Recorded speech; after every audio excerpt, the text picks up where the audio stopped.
I just got out of work. It's been 4 days, almost to the hour, since I introduced the packages of bees to their new hives. I probably should have come out and done this in the morning. Actually, I couldn't have because it was raining this morning. But the bees are a lot more calm in the morning as they're just waking up.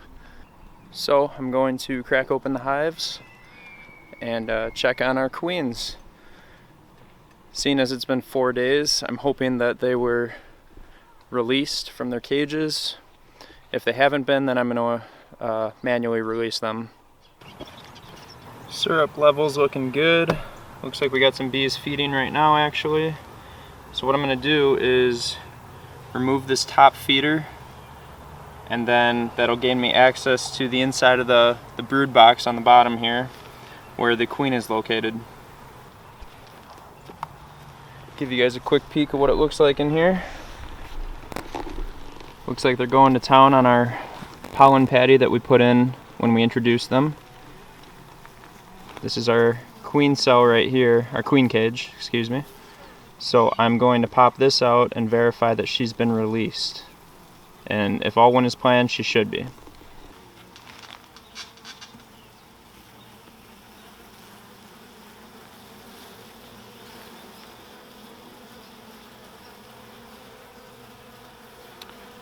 Alright, I can see that she's still in the cage, and they have started to eat out some of that candy, but man, if that was 4 days worth, they've still got another 4 days to go. Since they do have access to her through this mesh, they have been feeding her and keeping her healthy, but I'm going to go ahead and release her right down into this hive and let her get started with laying eggs. I'm going to pop a frame out in the center here quick and just see if they've started to build out comb. Yesterday morning I did see pollen coming into the hive from the foragers, which tells me that they should have started building some comb already to start storing that pollen away.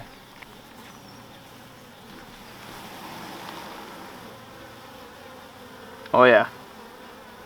I don't know how well that shows up, but right in the center of this frame there's a bunch of comb being built out. That's a good sign. I don't want to disturb them too much right now as they're still being introduced. It's a sensitive time for the bees. So I'm going to work quickly here and get out of these bees' hair. Alright, so this cork on the back side here is direct access to the queen. So if I pop that out, I'll be able to empty her down into the hive here. I'm going to pull this strap off so it doesn't get in my way. It would be awful if the queen didn't make it into the hive and just flew away. Then we'd have a swarm situation on our hand, and I really don't want to deal with that. Okay, I push the cork in. I'm watching. There she goes. She is in the hive. Excellent. Does look like we have one dead attendant inside the cage, which happens. No big deal. Okay, now that the queen is in there, I'm just going to set this cage aside, and these bees will make their way back to the hive when they realize that the queen is no longer in there. And let's get this hive closed up so they can get back to doing their business. Man, they've really eaten a lot of that pollen patty. That's a good sign. Oops, wrong one. Gotta put the feeder back on. Alright, I'm gonna take this queen cage and I'm gonna try and knock these bees off down by the entrance of the hive. I don't want to leave the queen cage out here because it has her pheromones all over it still, and I want them to smell her inside of the hive and leave this cage alone. That cork is inside there, kind of preventing some of these guys from getting out. I wasn't able to get the cork out, so I just pushed it in. Alright, well, I am going to walk away from the hive with this queen cage to get the pheromones out of here. And these bees will let themselves out at a different place on the property. I just realized I didn't turn my other camera on, so sorry you only had one angle to look at there. It is starting to rain on me a little bit. There's not really any clouds in the sky though, so it should be pretty brief, but I don't want to leave this hive open in the rain, so I'm going to work quickly here. Same process I did on the last one. This hive I'm not so sure about. I don't have anybody up here feeding, and I haven't seen as much activity coming and going out of the entrance on this one like I have with the previous one. We do have bees down here. Looks like they've eaten through the pollen patty as well. I'm gonna assume that this queen is also in that cage since this hive hadn't released her yet. Yeah, the rain is picking up pretty good now, so I'm gonna hurry up. They're gonna get pissed off. Okay, she has not been released either. Man, this is bad. Don't open your hives up when it's raining.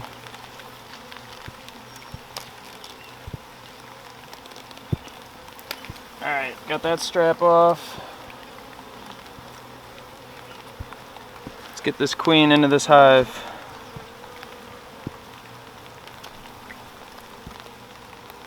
Alright, she made her way in. She headed down into the hive. Alright. Got most of the bees cleaned off. Let's get this guy covered up. Alright, just as I did with the other queen cage, I'm going to run this to the other side of the property and get my camera gear out of the rain. Did not know it was going to rain. Alright, got the two queen cages here. Of course I left my tools back at the hive. That bee just let itself out. You can see the white candy right here, and there's a little spot right there. They were coming in this side, the bees from inside the hive, and eating that candy to get to the queen to let her out. But in 4 days they only made it about halfway through that candy, and I just prefer to have her in that hive. The reason you wait is if I was introducing a new queen that hadn't been introduced to that colony already, which she had been. It's raining harder, I'm gonna move. Gotta love those freak spring rainfalls. It's alright though, we can use the rain.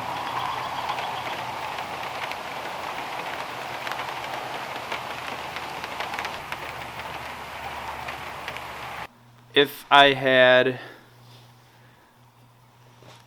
I were introducing a queen to an existing colony, you can't just dump a queen into the colony because there's a chance they could reject her, possibly even kill her. Is my camera crooked? That's why you want to have a slow release. Still got a bee inside this cage. One of the attendants. She smells her in there still and doesn't want to leave because it is her duty to take care of her. She's gone, sweetie. She's in the hive where you should be. Anyway, so you want to have a slow release so the bees can smell her pheromones, get used to her being in the hive, and hopefully adopt her. And in my situation, I bought 2 packages of bees, so she had already been with those bees from Georgia all the way up to Wisconsin. I technically maybe didn't even need to do the slow release. I could have just let her free into the hive the day I introduced them, but I wanted to be safe rather than sorry, and use the built-in candy here in the cage so the bees could eat her out, so the bees could eat through the candy to free the queen. That was inappropriate. So after 4 days, they had only gotten halfway through the candy, which is why I decided to go ahead and free her so she can get in the hive, start laying eggs. You know, this is a very sensitive time for the bees. They've got a lot going on. I'm actually not going to go back into those hives now for at least a couple weeks, maybe even a month. I might crack the hive open once or twice to check on syrup levels, but I'm just going to let them be, let them get established. They've got a lot of work to do. That first hive that I cracked open, it looked like they had quite a bit of comb built out already. I'm actually surprised. Scott told me that would happen. They work quickly. Scott, my mentor. I don't know why. I guess I was thinking it could take weeks to months, maybe even all summer for them just to get the hive, the comb built out and get established. But I guess that wouldn't make sense because those bees wouldn't live that long, and if the queen's not out there laying to keep the population growing and sustaining itself, they wouldn't make it through the whole summer if they didn't start laying right away. So yeah, anyway, it looks like they're doing a great job in there. They're feeding, they're eating those pollen patties. That's excellent, that's great. So I'm just gonna let them be now for a month and let them do their thing. So apparently there were more clouds in the sky than what I saw over in the apiary. Well, it looks like all those clouds came in from behind me, so there was tree cover in my way. While I got you guys here though, I wanted to give you an update on a few things on the property. One being our wildflowers. These things have really started to take off. They're looking fantastic, and better yet, they're feeding our bees pollen and nectar.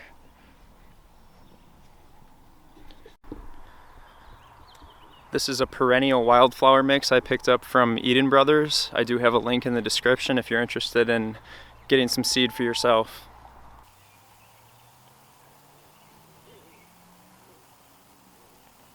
Another update I wanted to give you is the potatoes that I had in my basement that were sprouting like crazy, 12-inch long sprouts off of them. I planted them using the Ruth Stout method to give it a try. I'll link that video on the top of the screen.